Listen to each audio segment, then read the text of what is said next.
Hello po mga ka-harness, kumusta po kayo? Pasensya na po kayo, hindi ako nakakabalik sa inyo. Talagang wala na po akong time na pumunta sa inyo. Pasensya na po.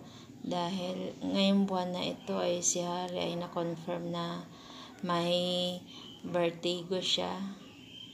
Noong July, na-diagnose din siya na may glaucoma sa mata, kaya nagagamutan siya ng 6 months. Kaya yung ngayong November, na-diagnose siya na may vertigo, kaya pinadoktor ko na siya, tinurukan na siya ng gamot sa vertigo, pinarest talaga siya ng bed rest 1 linggo.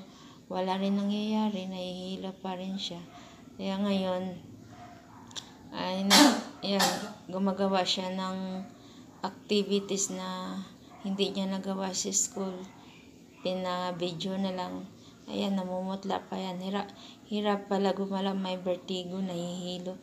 Pinipilit niyang sumayaw para maipasa. So, kaya naghahabol nga. Ngayong November, nakapasok siya ng 2 linggo, first week and third week. Hindi na siya nakapasok.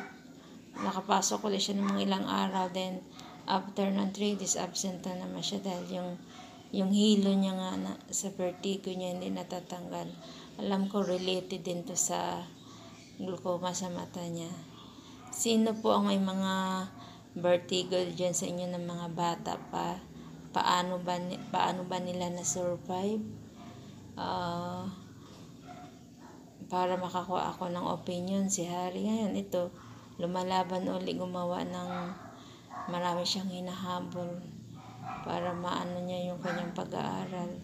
Kaso nga lang, minsan gusto niyang pumasok sa umaga, maya-maya nahihilo po talaga ako, mami, hindi na makapasok. Ang dami niyang hahabuling gawain sa school. Sabi ko, sabi naman ng mga tao, kailangan palalabanan yung vertigo na yan. Sabi ko nga sa kanya, hanggat kayang pumasok, pasok na lang siya kaysa matambakan siya ng mga gawain. Binibigyan naman siya ng extension, pero ang problema natin, yung hindi niya kayang magtuloy-tuloy na gumawa dahil nahihilo talaga siya. Ayan, pinipilit niya lang po yan sumayaw para makapagpasa siya sa teacher. Pero ang pinapaano lang sa kanya na teacher, kalahati lang, hindi buong sayaw, consideration, para hindi nga siya mahilo. Pero ang ginawa niya, pinilit niyang tapusin. Tapos, kanina naman pumunta ng kami ng optometrist para palitan niya yung kanyang salamin. Kaya ingat-ingat po sa mga